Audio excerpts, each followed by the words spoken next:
শুভ সকাল বন্ধুরা, সবাই কেমন আছো? আমি ডলি জলপাইগুড়ি জেলার ছোট্ট একটি গ্রাম থেকে চলে এলাম তোমাদের সাথে গল্প করতে। সকাল সকাল ঘর উঠোন ঝাড় দিয়ে চলে গেলাম বাসন ধুতে।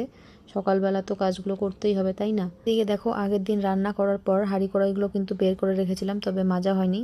এই বাসনগুলো মেজে নিব, তারপর কিন্তু হাঁড়ি কড়াইটাও মেজে নিচ্ছি।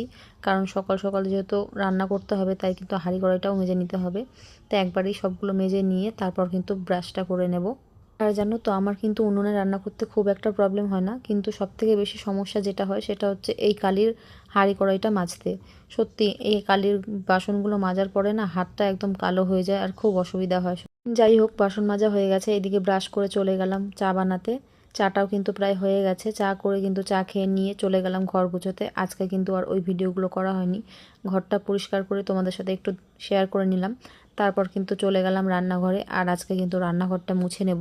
আমি কিন্তু রোজ রোজ রান্নাঘর মুছি না, তবে একদিন দুদিন পর পর মুছে নিই, কারণ উনুনে রান্না করলে কিন্তু উনুনটা ফেটে ফেটে যায়, তাই কিন্তু মুছে নিতে হবে।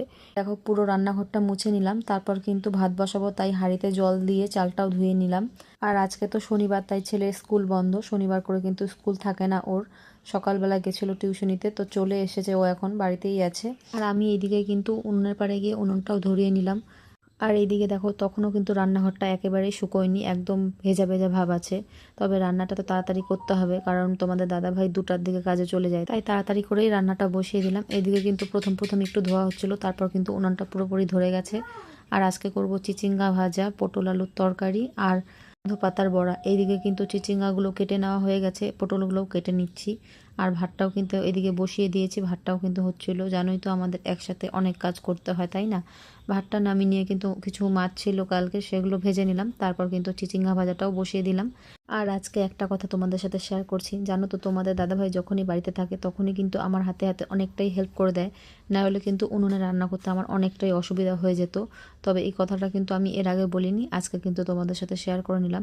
আর এদিকে দেখো, চিচিঙ্গা ভাজাটা কিন্তু হয়ে গেছে, আর তরকারিটাও বসিয়ে দিলাম। তার আগে কিন্তু পটল আলুটা আমি ভেজে নিয়েছিলাম।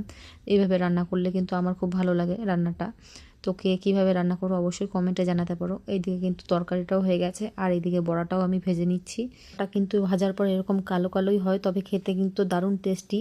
তবে যখন তুমি বাটবে এই পাতাটা, তখন কিন্তু অনেকটা গন্ধ করে, কিন্তু ভেজে নেওয়ার পরে কিন্তু কোনো রকম গন্ধই থাকে না।